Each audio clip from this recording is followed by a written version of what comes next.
વડોદરા શહેર cyber crime police station ખાતે 38/24ની FIR દાખલ કરવામાં આવેલ, જેમાં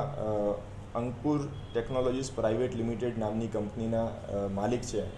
એમના ફોટોનો મિસયુઝ થઈને, એમના ફોટો યુઝ કરીને એમના એકાઉન્ટન્ટને એક મેસેજ કરવામાં આવેલ, જેમાં એમને એક એકાઉન્ટ આપવામાં આવેલ અને એકાઉન્ટમાં 69 લાખ રૂપિયા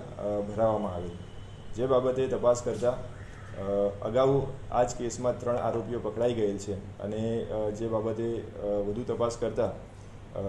2 આરોપીઓ જેનું નામ છે હાર્દિક પરમાર અને નવાઝ બુખારી, તેમની એરેસ્ટ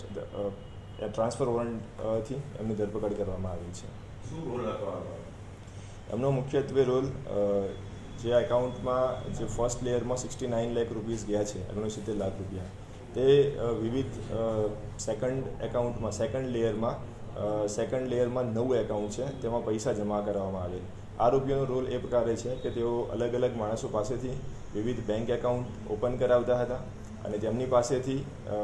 પોસ્ટ ડેટેડ ચેક્સ મેળવી લેતા હતા અને તે ચેક પર જ્યારે પણ આવા સાયબર ફ્રોડના પૈસા જમા થાય ત્યારે તે પૈસા મેળવીને તેને એટીએમના માધ્યમથી અથવા તો ચેક વિથડ્રોઅલથી પૈસા મેળવીને એમના સાગરીતોને પહોંચાડતા હતા.